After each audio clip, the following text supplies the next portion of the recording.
মানুষ ভোট দিতে চায়, এমনটাই মন্তব্য করেছেন মোস্তফা জামান। মৌলিক সংস্কারে ঐক্যমত্য অনেক দূর, বলেছেন আক্তার হোসেন। যুদ্ধবিরতির আলোচনায় বাধা হয়ে দাঁড়াচ্ছে নেতানিয়াহু, অভিযোগ হামাসের। একজন উপদেষ্টা নিজের স্বার্থ সিদ্ধির জন্য মুরাদনগরে ক্ষমতার অপব্যবহার করে যাচ্ছেন। এতক্ষণ শুনছিলেন সংবাদ শিরোনাম, এবারে বিস্তারিত। ঢাকা মহানগর উত্তর বিএনপির সদস্য সচিব মোস্তফা জামান বলেছেন, মানুষ এখন ভোট দিতে চায়, জনগণ তাদের ভোটাধিকার ফিরে পেতে চায়। জনগণের ভোটাধিকার নিশ্চিত করতে আমাদের সকলকে ঐক্যবদ্ধভাবে কাজ করতে হবে। রবিবার পল্লবী থানা ও রূপনগর থানা বিএনপির উদ্যোগে আয়োজিত সদস্য ফোরাম বিতরণ ও নবায়ন কর্মসূচির দুটি পৃথক অনুষ্ঠানে প্রধান বক্তার বক্তব্যে তিনি এসব কথা বলেন। মোস্তফা জামান বলেন, বিএনপি একটি গণতান্ত্রিক দল, আমরা সবাইকে নিয়ে ঐক্যবদ্ধ হয়ে কাজ করতে চাই। দলে দলীয় ঐক্য গড়ে তুলতে হবে। তিনি বলেন, বিএনপি কখনোই অন্যায়, বিশৃঙ্খলা কিংবা চাঁদাবাজিকে প্রশ্রয় দেয় না। যারা এসব অপকর্মে জড়িত তাদের জন্য বিএনপিতে কোনো জায়গা নেই। তিনি সাবধান করে বলেন, অনেকেই আগে আওয়ামী লীগ করতো, এখন বলছে আমরা বিএনপি করি। কিন্তু আওয়ামী লীগের থেকে যারা সুবিধা নিয়েছে, অন্যায় করেছে, তাদের বিএনপিতে স্থান দেওয়া যাবে না। দলে আসতে হলে ত্যাগ ও সততার প্রমাণ রাখতে হবে।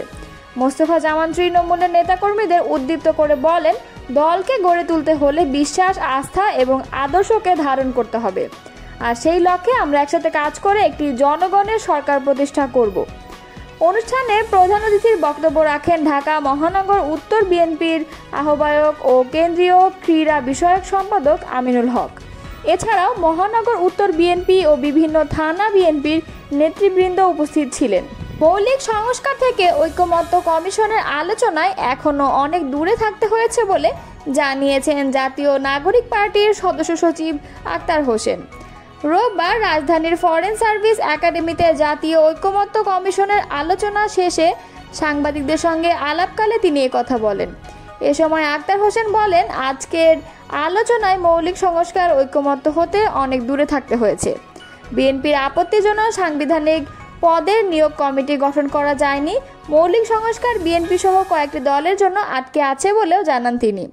ঐক্যমত্য কমিশনের নমনীয়তার বিষয় তুলে শঙ্কা জানিয়ে তিনি আরও বলেন, ঐক্যমত্য কমিশনের প্রচেষ্টাকে স্বাগত জানাতে হয়, কিন্তু এই প্রচেষ্টা যে কতটা নমনীয়তার জায়গায় পর্যবসিত হয়েছে সে বিষয়টা আমাদের আশঙ্কায় ফেলেছে।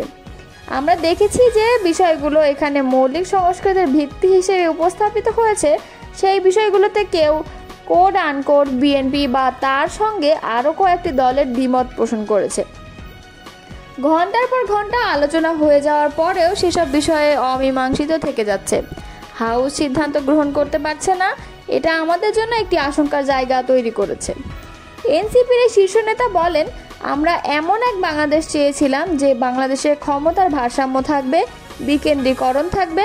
যদি সাংবিধানিক প্রতিষ্ঠানগুলোকে প্রধানমন্ত্রীর করায়ত্ত করা হয় পূর্বের মতো করে, তাহলে আমাদের এই ঐক্যবদ্ধ কমিশনে বসা, এত মানুষের জীবন দেয়া, তার আলাদা করে কোনো অর্থ থাকে না।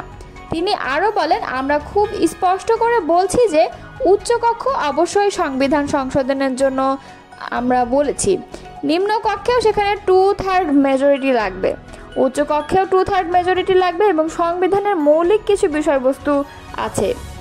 সকল প্রস্তাবে একমত হতে হলে আলোচনায় কেন ডাকা হয়েছে এই বিষয়ে প্রশ্ন তুলেছেন বিএনপি স্থায়ী কমিটির সদস্য সালাউদ্দিন। রোববার ফরেন সার্ভিস একাডেমিতে জাতীয় ঐক্যমত্য কমিশনের বৈঠক শেষে সাংবাদিকদের প্রশ্নের জবাবে তিনি কথা বলেন। এ সময় বিএনপি স্থায়ী কমিটির সদস্য সালাউদ্দিন আহমদ বলেছেন, ঐক্যমত্য কমিশনের আমাদের একটি শর্ত ছিল যে এনসিসি মতো বা সাংবিধানিক নিয়োগ কমিটির মতো কোনো বিষয় এখানে থাকলে আমরা সেই বিবেচনাটা আগের প্রস্তাব অনুসারে যেতে হবে আমাদেরকে। সেই বিষয়ে আমরা একমত হয়েছি। রাষ্ট্রপতি নির্বাচন ক্ষেত্রে আমরা গোপন ব্যালটের মাধ্যমে স্বাধীনভাবে এমপিরা ভোট দিতে পারবে, সেই বিষয়ে একমত হয়েছি। তো ঐক্যমত্য তো পোষণ হচ্ছে, এখন যদি জাতীয় ঐক্যমত্য কমিশনের সকল প্রস্তাবে আমাদের 100% একমত হতে বলে, তাহলে আলোচনার জন্য ডাকা হলো কেন? দখলদার ইসরায়েল এবং হামাসের মধ্যে যুদ্ধবিরতির আলোচনা শুরু হয়েছে। গাজা উপত্যকায় চলমান সংঘাতের ইতি টানতে দুই পক্ষকে চাপ দিচ্ছেন মার্কিন প্রেসিডেন্ট ডোনাল্ড ট্রাম্প। তবে বেশ কিছু অসম্ভব শর্ত জুড়ে দিয়েছে ইসরায়েলি প্রধানমন্ত্রী। যুদ্ধবিরতির আলোচনা ব্যাহত করেন হামাসের জ্যেষ্ঠ নেতা মাহমুদ মারদাবি। খবর আল জাজিরার। হামাসের এই জ্যেষ্ঠ নেতা নিজের টেলিগ্রাম চ্যানেলে বলেছেন, অতীতে সম্মতি দিয়েছেন এমন অনেক বিষয়েও এখন বেঁকে বসছেন নেতানিয়াহু। এমনকি নেতানিয়াহুর আদৌ জিম্মিদের ফেরানোর ইচ্ছা রয়েছে কিনা তা নিয়েও প্রশ্ন তুলেছেন মারদাবি। তার দেয়া তথ্য অনুযায়ী যুদ্ধবিরতির এক পর্বে মাত্র 10 জন জিম্মিকে ছাড়িয়ে নেওয়ার ব্যাপারে আগ্রহী ইসরায়েলি প্রধানমন্ত্রী। তিনি একবারে সব জিম্মিদের ফেরাতে রাজি নন। মারদাবি বলেন, নেতানিয়াহু দাবি করেছেন তিনি জিম্মিদের নাম নির্বাচন প্রক্রিয়ায় জড়িত নন। তিনি মিথ্যা বলেছেন, তিনি কোনো চুক্তি চান না। এদিকে রোববার ট্রুথ সোশ্যালে পরোক্ষভাবে ইসরায়েলকে যুদ্ধবিরতিতে সম্মত হওয়ার আহ্বান জানিয়েছেন তিনি লিখেছেন, গাজায় চুক্তি করুন, জিম্মিদের ফিরিয়ে আনুন। কুমিল্লা জেলার মুরাদনগর উপজেলায় হিন্দু ধর্মাবলম্বী এক প্রবাসী স্ত্রীকে নির্যাতনের ঘটনায় গভীর উদ্বেগ প্রকাশ করেছেন বিএনপির মহাসচিব মির্জা ফখরুল ইসলাম আলমগীর। আজ রোববার এক বিবৃতিতে তিনি বলেছেন, একজন উপদেষ্টা নিজের স্বার্থসিদ্ধির জন্য মুরাদনগরে ক্রমাগত ক্ষমতার অপব্যবহার করে যাচ্ছেন। বিএনপির মহাসচিব মির্জা ফখরুল ইসলাম বলেন, হিন্দু ধর্মাবলম্বী এক নারীকে শ্লীলতাহানির ও নির্যাতনের এক নির্মম কলঙ্কজনক ঘৃণ্য ঘটনা ঘটেছে। এমন বর্বরচিত ঘটনা দেশের মানুষকে ব্যথিত ও মর্মাহত করেছে। অথচ একটি কুচক্রী মহল এই কাপুরুষোচিত ন্যাক্কারজনক ঘটনাকে রাজনৈতিকভাবে ভিন্ন খাতে প্রবাহিত করার এক গভীর চক্রান্তে লিপ্ত হয়েছে। ফ্যাসিবাদী আমলের মতো নিজেরাই সংখ্যালঘুদের ঘরবাড়ি দখল করে ও নির্যাতন করে অন্যের ঘাড়ে দোষ চাপানোর ধারাবাহিকতা এখনও চলছে। বিবৃতিতে মির্জা ফখরুল ইসলাম বলেছেন, ওই এলাকার একজন উপদেষ্টা নিজের স্বার্থসিদ্ধির জন্য মুরাদনগরে ক্রমাগত ক্ষমতার অপব্যবহার করে যাচ্ছেন। দুষ্কৃতকারী আশকারা পেয়ে সমাজবিরোধী নানা অপকর্মে মেতে উঠেছে। এক্ষেত্রে তারা দেশ বিদেশ থেকে অবিরাম মদত পাচ্ছে। উপদেষ্টা যদি জনসেবায় চেয়ে আত্মসেবাতেই ব্যস্ত থাকেন, তাহলে এলাকায় শান্তি বিঘ্নিত হবে। মুরাদনগরে বাসিন্দা উপদেষ্টা হওয়ার পর থেকেই আওয়ামী এমপিদের মতো এলাকায় আধিপত্য ও প্রভাব বিস্তার ব্যস্ত রয়েছেন। মির্জা ফখরুল ইসলাম বলেছেন, মুরাদনগরে হিন্দু ধর্মাবলম্বী নারীর শ্লীলতাহানি ও সহিংসতা মনুষ্যত্বহীন, অমানবিক, পাশবিক ও মহল বিশেষের রাজনৈতিক লক্ষ্য পূরণে অভিসন্ধি।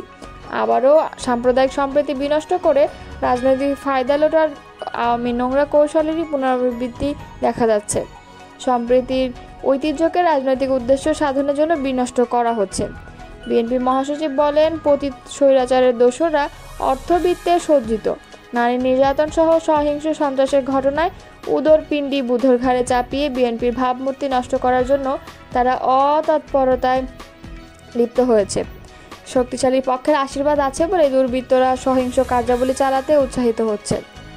নারী নির্যাতনকারী অপরাধীদের কোনো রাজনৈতিক পরিচয় থাকতে পারে না বলেও বিবৃতিতে উল্লেখ করেন মির্জা ফখরুল।